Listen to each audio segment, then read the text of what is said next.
Saka ilagay yung herbal pack. Biglang nagmukhang nahihirapan si Mitch. Massage pa?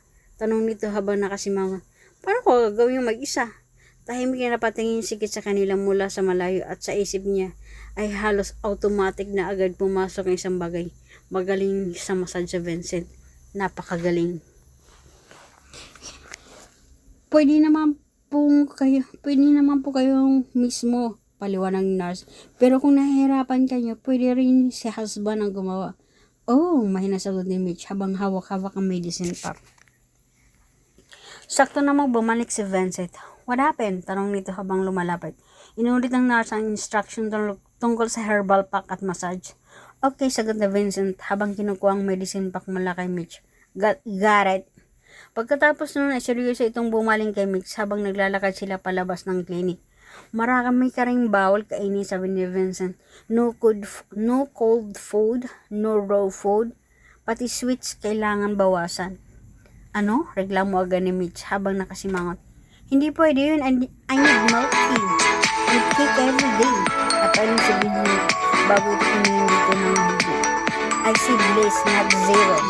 Sabi nito, control yourself. Pagkatapos mo na itinaas nito ng bahagya ang medicine pack sa kanya. This one, tanong na rin yun. Once a day before sleeping down. Tumawa si Mitch. Okay, let's go. Tahimik na pinanood ni Kate ang pag-alis nilang dalawa. At sa hindi maipaliwanag na dahilan, biglang sumagi sa isip niya ang mga kamay ni Vincent kagabi. Yung mga kamay na maingat na nagmamasahe sa binti niya. Mamayang gabi, ang mga kamay din na nagmamasahe sa pinamit. Biglang sumamayo sa kamera niya. Sa karamdam niya ay may kutang maraming bagay na dumikit sa balat niya at kahit anong pilit niyang kalmot, hindi niya maalis ang imahe ng dalawa sa isip niya. At habang tulala siya sa mga iniisip, biglang nag-ring ang cellphone niya. Napatingin siya sa screen. Vincent mismo ang tumatawag. Kakasagot pa lang nito sa tawag nang sumabog agad ang galit na boses na Vincent mula sa kabilang niya. Hey! Nag-ring sigaw. You actually filed a police report? Bakit ka nag-report? Tahimik na napatingin si Kate sa sahig habang hawak ang cellphone. So nahanap na pala sila ng polis. Halos magliyab sa galit ang boses ni Vincent. Ngunit siya na napiling kalmado. Sakto namang lumapit ang nasa tinawag siya. Miss Kate, kayo na pang susunod. Nahadang ngumiti si Kate bago mahinahon sumagot. Okay, thank you. Pagkatapos na idiritin yung pinatay ng tawag. Ilang segundo lang lumipas ang muli niya naman nag-ring ang cellphone na nangitindi niya yung sinagot. At tahimik na pumasok sa consultation room. Habang ginagawa ni Dr. Marquez ang therapy niya, ay paulit-ulit na paring nagbabibrate ang cellphone sa loob ng bag niya. Napatingin si Dr. Marquez sa kanya. Your phone, tanong nito. Do you need to answer it? Inisip habang nakahanda. No need. Nagbahagi niya sa kanya. Probably spam call. At totoo naman, spam po niya ang mga ilan. Paulit-ulit ang tinulong ng cellphone niya ngunit dahil walang sumasagot, ay tulungan din tumigil. Nagpatingin ka na ba sa hygiene department? Tanong nito. Bahagyan at bilang sakit bago agad maintindihan ang ibig sabihin ko. Bukang nagtanong sa Vincent tungkol sa fertility treatment. At inakala ni Dr. Marquez na para sa kanilang mag-asawa yun. Halatang hindi pa alam ni Doktor kung sino talaga ang nagpatingin doon kanina. Ngunit niya lang sikit ng higil. Na-explain niyang sagot. Hindi naman niya kailangan ilantad sa lahat ng tao ang sugat na pilit niyang tinatakpan. Tumango si Dr. Marquez bago nagsalita sa mahinahong tono. Actually, kung wala naman kayong problema pareho, hindi niyo kailangan magmadali. Bata pa kayo. Bagyang nanikip ang dibdib ni Kate. Inulit pa rin siya. Yes, thank you Dr. Marquez. Pagkatapos na agad siya, agad niya inilabas ang schedule niya. By the way, sabi niya, pwede po bang tomorrow afternoon na lang ako bumalik? Sure, sagot ni Dr. Marquez sa kanya. Nandito naman ako all day tomorrow. Marami pa rin kasing pasyente ang nakapila. Perfect. Bukas kasi ang visa interview niya.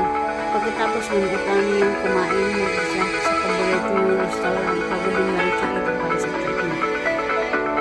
Muling nagsalita si Dr. Marcus. 酸味太重， Rehabilitation exercise pala kung ipapagawa sa kanila. Based sa program mo nitong past few days, I think pwede mong subukan. Pagkatapos nung naibagha itong ngumiti na parang nagbibiro. Actually, experimental pa itong treatment na ito. Original program ito ng teacher ko, kaya technically parang test subject ka. Agad namang ngumiti, sige, unwilling, diretso mo sila.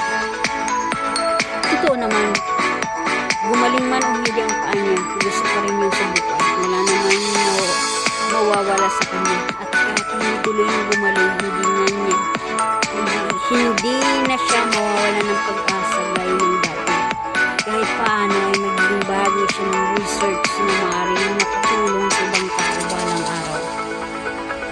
Good, sabi ni Dr. Marquez. Ipapasin ko sa inyo yung video later. For now, samahan ka muna ng Narcelia mo. Okay, sagot ni Kate. Tahimik yung kinuhang bag niya at sumunod si Narce. Hindi man na tinitingnan ang cellphone niya. Napakahirap ng rehabilitation training. Halos bawat galaw ay may kasamang sakit at bawat stretch ay parang muling pinupunit ang mga ugat sa binti niya. Pero dahil dancer siya noon, kahit 5 taon nang halos hindi maayos magamit ang paa niya, nasa katawan pa rin niya ang flexibility at muscles memory. Kaya kahit nahihirapan, ay natapos niya pa rin ang buong routine. Pati ang nurse ay nagulat. You're actually the first person na natapos lahat, sabi nito habang natang interest. Pero kitang-kita rin ng nurse kung gaano siya nahirapan dahil basang-basa na ng pawis ang damit niya. Do you need help changing? Hinang tanong ng nurse habang nakatingin sa red goods. Pakiramdam ni Kit para siyang nilublob sa tubig sa sobrang pawis. Buong katawan niya ay nanghihina, lalo na ang binti niya. Umiling siya. Magpapahingi muna ako. Pakiramdam kasi niya ay parang naghihiwa-hiwala ang buong katawan niya kapag gumagalaw pa siya. Okay, sabi ng nurse. Press the bell if you need help. Tumungo si Kit. Balak sana niyang maupo ng maayos sa bench, ngunit dahil wala na talaga siyang lakas, ay madulas siya pababa hanggang sa maupo sa sahig. Pabuntong hininga siya habang pilit sinusubukang tumayo ulit. Sinubukan niyang sumandal sa bench at itulak paitaas ang sarili gamit ang dalawang kamay, ngunit agad din nanginig ang braso niya. Hindi talaga kaya. Tahimik siya natawa sa sarili.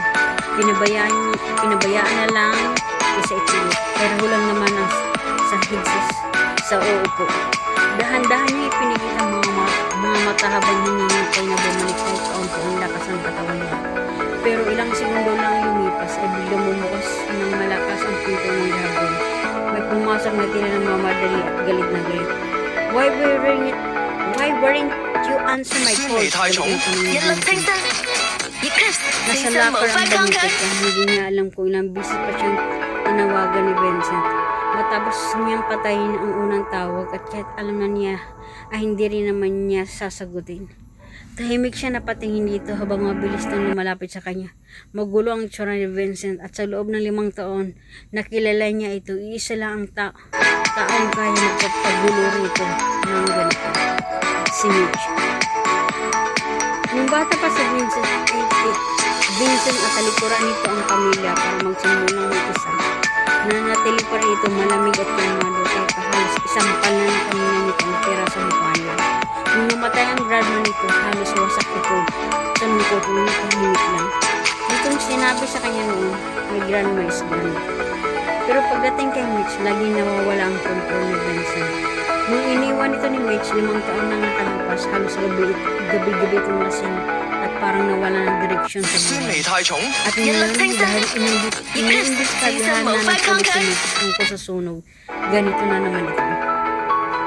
Punong-puno ng galit, punong-puno ng desperasyon. Tahimik lang nakapusikit sa sahig habang pinapanood itong lumalapit. Pagdating ni Vincent sa harap niya, ay agad siya nitong hinila pataas at halos ibinagsak sa upuan. Malakas na tumama ang likod niya sa sandalan kaya napangulo siya sa sakit. Pakiramdam niya ay parang matumutok na agad sa likod niya, ngunit kinagat niya ang labi para hindi magawa ang tunog. Why weren't you answer my call? Galit na si Donnie Vincent. Alam mo bang iniimbestigahan ng pulis ang fire incident? Tahimik lang nakatingin si Kit sa harap niya. Ang nakikita lang niya ay ang synchro ni Vincent, yung limited edition book na siya mismo ang pumili noon. Naalala pa niya ilang araw niya yung pinag-isipan para siguradong babagay sa lahat niya. 酸味太重， Yung 引 suit 力 at 清新， slap suit. 一 kiss 清新無法抗拒。 Napatingin siya sa logo ng sinturon bago kalmadong sumagot. Of course I know, sabi niya. Ako ang nag-report, bakit hindi ko malalaman? Halos mawalan ng pasensya sa Vincent. You! Nanginginig din sabi habang nakaturo sa kanya. Bakit ka nag-report? Mitch already admitted na nagkamali siya. We're willing to compensate you. Kahit ano pang hingin mo, ibibigay namin. So why did you call the police? Bago natawa siya. Hindi? Ulit niya habang nakatingin dito. Ikaw at sino? Ang uwi. Natigilan si Vincent. Dinit mabilis na sumagot. Me and Vince. At doon tuloy natawa si Kit. Hindi yung simpleng tawa kundi yung taong punong kahit at sakit. Tawa halos hindi na mapigilan hanggang sa unti-unting namuang luwa sa bungid ng mga mata niya. Mas lalo naman nagalit sa Vincent. Have you laughed enough? Madamilit ang tanong. No, sagot ni Kit habang nakatingin dito. 酸 I'm 味太重， laughing at 引力 myself. 清新， Unti-unting 一 nawalang kiss ngiti 清 sa 新 labi 無法 habang 抗拒。 nagsasalita. You are right, hihina niya sabi. Kayong dalawa talaga ang magkakampi. Ako yung outsider. Unti-unting na mo ang galit sa mga mata niya. So kahit muntik na ako mamatay sa sunog, ako pa rin ang mali. Tama ba? Nanginginig niyang tanong. Hindi dapat kita iniligtas noon. Hindi ko dapat tinanggap ang proposal mo. Hindi dapat ako nanatili sa bahay mo nang bumalik si Mitch. Umigpit ang pagkakawag niya sa gilid ng upan. At siguro mapait ng dagdag, noong muntik na akong masunog ng buhay, dapat hinayaan ko na lang sarili kong mamatay. Natigilan si Vincent. Tahimik lang ito nakatingin sa kanya. At least kung namatay ako, nanginginig-nginig malamig na sabi nila. Wala nang hadlang sa inyong dalawa, hindi ba? Walang lumabas ng salita sa bibig ni Vincent. Ngunit si Kit ay tuloy-tuloy ang nagsalita habang puno ng galit at sakit ang bibig niya. Hindi ba sinabi ko na酸味太sa'yo重， palalayain ko kayo? 一 Sige na. kiss 清新 Ang 無法 kailangan 抗 mo 拒。 lang gawin ay mag-file ng annulment. Kapag nagkiwalay tayo, malaya na kayong dalawa. You can openly say we without hiding anything. Tumuyo siya kahit nanginginig ang mga pa niya. So why didn't you agree? Galit niyang tanong. Or kailangan talaga ako mamatay bago katuloy ang maging malaya? At sa sandaling niya, biglang nawala ang lahat ng galit sa mukha ng Vincent.